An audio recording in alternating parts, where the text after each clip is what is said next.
तो चलिए यहाँ पे ध्यान से देखिएगा। एक्सरसाइज 2.1 का पहला नंबर जो क्वेश्चन है वो है, आप लोग क्वेश्चन पढ़ लीजिए और समझ लीजिए। क्वेश्चन बोल रहा है कि कौन कौन से एक चर बहुपद में है। पहले उसको ध्यान से समझिए। चर राशि और अचर राशि क्या होता है? चर राशि मतलब आप कह सकते हैं चर राशि और अचर राशि। चर राशि जो है ना, ये लड़की जैसा व्यवहार करता है, ठीक है। इसका मान हमेशा बदलते रहता है, जिस तरह लड़कियों का जुबान हमेशा बदलते रहता है ना, आज बोलेगी ये, कल बोलेगी वो, परसों वो, फलना, जिस तरह से जुबान उन लोग का बदलते रहता है, ठीक उसी प्रकार से चर राशि का मान भी उसी तरह से बदलते रहता है। इसका व्यवहार क्या होता है? बदलते रहता है, ठीक है। इसका मान हमेशा बदलते रहेगा। जैसे कि अल्फाबेट, इंग्लिश में जितना भी अल्फाबेट है बाबू, इंग्लिश में जितना केगो अल्फाबेट होता है? 25, 26, 27, 28, 29, 30 केगो होता है?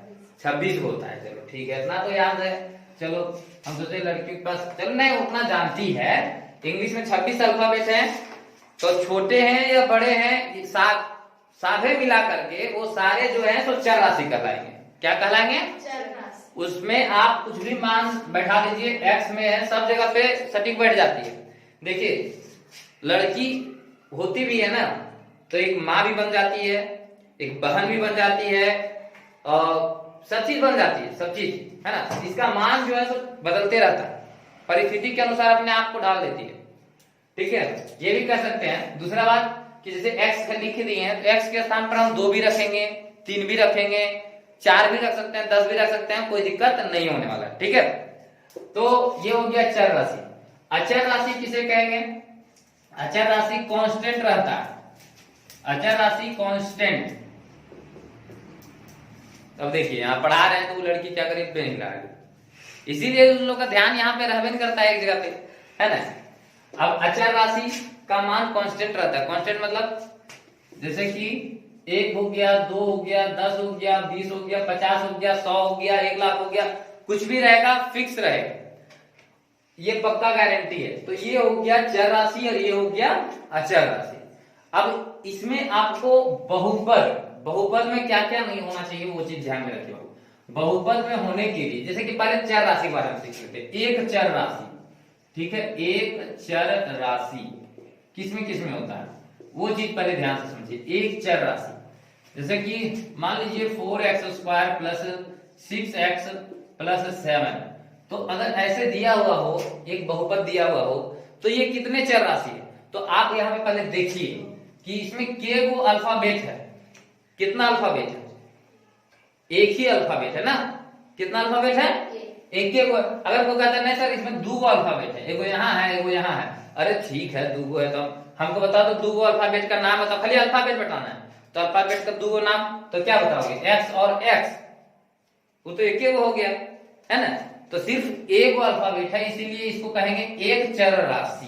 क्या कहेंगे? एक चर राशि कहेंगे। अब यहाँ पे ध्यान देने वाली बात ये है कि एक चर राशि तो ये हो गया, क्या इसको हम लोग एक चर राशि कहेंगे? बताइए तो। इसको कहेंगे एक चर राशि? नहीं कहेंगे, क्योंकि इसमें y भी है और z भी है। चर राशि है लेकिन y भी है और z भी है और x भी है, तो ये नहीं हो सकता। अच्छा इसको कहेंगे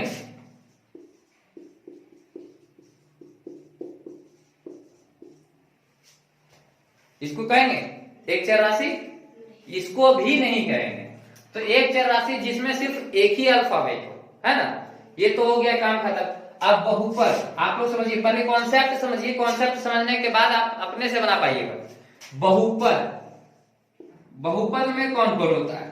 सबसे पहले बहुपद में होने के लिए ये बात ध्यान में रखिएगा कि चर राशि जो है ना, चर राशि कभी भी रूट में नहीं होना चाहिए, कभी भी रूट में नहीं होना चाहिए। अगर ये रूट में रहेगा तो ये बहुपद में नहीं हो सकता है, ठीक है। चर राशि कभी भी रूट में नहीं होना चाहिए। चर राशि अगर रूट में रहेगा तो चर राशि पर पावर बट्टा में हो जाएगा। इसका मतलब है कि चर राशि का पावर बट्टा में भी नहीं होना चाहिए। बट्टा में कुछ भी हो सकता है ना, p/q कुछ भी हो सकता है, तो ये बट्टा में भी नहीं होना चाहिए। चर राशि का पावर रूट में भी नहीं होना चाहिए और बट्टा में नहीं होना चाहिए। अचर राशि का पावर रूट में हो सकता है, बट्टा में हो सकता है, लेकिन चर राशि का पावर जो है सो नहीं होना चाहिए। दूसरा ये क्या चीज है, और एक नियम है कि चर राशि पर पावर चर राशि पर पावर जो है सो माइनस यानी ऋणात्मक में नहीं होना चाहिए। चर राशि पर पावर माइनस में नहीं होना चाहिए। इसका अर्थ क्या हुआ कि एक बटा या नीचे में चर राशि नहीं होना चाहिए, बटा में नहीं होना चाहिए। यहाँ p है, ये कुछ भी कोई भी संख्या हो सकता है p की जगह पे, यहाँ पे ये कभी नहीं होना चाहिए। ठीक है, अगर ऐसा होता है तो बहुपद में नहीं है। आप यहाँ पे ध्यान से समझिए, रूट में नहीं होना चाहिए, p बटा q के रूप में नहीं होना चाहिए, माइनस में नहीं होना चाहिए, मतलब ये चीज में नहीं होना चाहिए। अगर ऐसा होता है तो ये बहुपद में नहीं है। समझ में आ गया? ये बहुपद में ही नहीं है चर राशि की बात। तो ये आप एक स्क्रीनशॉट खींच के और रख सकते हैं, फिर इसका क्वेश्चन हम बताएंगे कि कैसे होता है। ठीक है, तो ये हो गया। अब आप इसी का आगे क्वेश्चन हम लोग देखेंगे एक एक करके कि कौन सा चर राशि है, कौन सा चर राशि नहीं है। तो इसको मिटा देते हैं अभी। ठीक है, आगे हम लोग अभी देखेंगे एक एक टाइप का क्वेश्चन।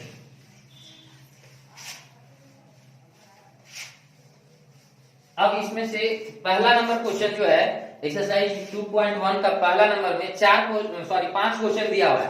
पांचों क्वेश्चन हम यहाँ लिख देते हैं और एक एक करके आप लोग को बता भी देंगे, लेकिन आपको अपने घर में फिर से बनाना है। जैसे एक 4x स्क्वायर है और माइनस 3x है और प्लस 7 है। दूसरा नंबर क्वेश्चन है y स्क्वायर है प्लस √2 है। और तीसरा नंबर क्वेश्चन है 3√t प्लस t√2। चौथा नंबर क्वेश्चन है y प्लस 2/y। पांचवा नंबर क्वेश्चन है x पर power 10 plus y cube plus t पर पावर 50। अब इसमें से ये बात क्वेश्चन ये है कि कौन सा एक चर बहुपद में है। देखिए अब समझाते हैं तो कॉपी कलम चलाने लगती है, लड़कियां ये सब करती है, लड़के लोग चुपचाप ताकते रहते हैं कौन चीज बता को। यहाँ पे देख, अगर ऐसा चीज बता दो हम छूट गए तो प्रॉब्लम नहीं था, इसलिए उन लोग ध्यान देता है, इसलिए आगे बढ़ जाता है। तुम लोग को सिखाते रहे बाबू, सीखो। जब हम पढ़ाते हैं उसमें सिर्फ यहीं पे ध्यान दो, इधर उधर मत। अब मोबाइल चालू करके मोबाइल में भी पढ़ रहा है, मोबाइल चालू करके देख रहा है और उधर भी ध्यान दे रहा है, कान आड़ले है। कौन सहेली हमारे वहां बुराई कर रहा है, चुगली कर रहा है, सब देने से उसका दिमाग दौड़ते रहता है। तो मोबाइल खाली नाम के कम, आपका पूरा ध्यान तो चुगली पर है नहीं, तो इसीलिए आप लोग आगे नहीं बढ़ पाते। चलिए यहाँ पे ध्यान से देखिए, बात ये है कि पहला नंबर क्वेश्चन है कि यहाँ पे देखना है। आइए आप याद करा जाइए, बैठिए। यहाँ पे ध्यान से देखना है कि ये एक चर में है या नहीं। पहले ये चीज देखिए, एक चर राशि में है या नहीं। पहला का पहला नंबर, यह एक चर राशि में है या नहीं, पहले ये सोचिए। तो यह तो सिर्फ इसमें x है, यानी एक चर राशि है। बहुपद में है या नहीं, सो बताइए। तो बहुपद में क्या बताए थे हम कि रूट में नहीं होना चाहिए, तो रूट में नहीं है। पावर ऋणात्मक नहीं होना चाहिए, नहीं है। पावर में पूर्णांक में नहीं होना चाहिए, नहीं है। बटा में नहीं होना चाहिए, तो बटा में भी नहीं है। चारों स्टेप को फॉलो कर रहा है, यानी यह एक चर राशि बहुपद में है। तो हम लोग यहां लिखेंगे यह एक चर राशि बहुपद में है, बहुपद में है। ठीक है, बस यही लिखना और कुछ नहीं। अब इसमें देखिए, ये एक चर राशि बहुपद में है कि नहीं, सोचिए। नहीं है ना, तब हम बोले ना, जिस समय हम बोलते हैं लड़की का दिमाग घास करने जाता है कि नहीं, बताओ। देखो अभी तुम लोग तीनों लड़की बोल दी कि नहीं है। अच्छा, लड़का में एक और पूछते हैं, बताओ राजेश, है कि नहीं है? दूसरा नंबर, हाँ हाँ, दूसरा नंबर एक चर राशि बहुपद में है। क्यों है, बताओ राजेश, क्यों है? क्योंकि यहाँ पे सिर्फ रूट में अगर रहता है अच्छा चर राशि तब नहीं। देखा, उसका ध्यान यहाँ पे था, तुम लोग का ध्यान कहाँ पे रहता है। हम क्या बोले थे बाबू, रूट में चर राशि नहीं होना चाहिए। अचर राशि तो कहाँ रहे होगा, कोई मतलब नहीं हमको। चर राशि रूट में नहीं होना चाहिए। तो दो मेरा चर राशि है कि अचर राशि है? अचर राशि है, तो ये तो रूट में है ही नहीं, इसलिए हम कोई एक वो अल्फाबेट है, यानी एक चर राशि तो है। और बहुपद में भी है, क्योंकि रूट में तो अचर राशि है ना बाबू। समझ में आया? समझो न रे। तो यहाँ पे लिख देंगे यह एक चर राशि बहुपद में है। अब ऐसे बता, तीसरा नंबर एक चर राशि बहुपद में है कि नहीं है? नहीं है। क्यों नहीं है?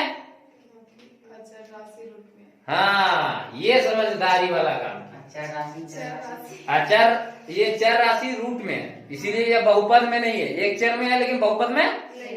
काम खत्म। तो इसी तरह से आप लोग बना के आइएगा, ठीक है। चलिए, धन्यवाद।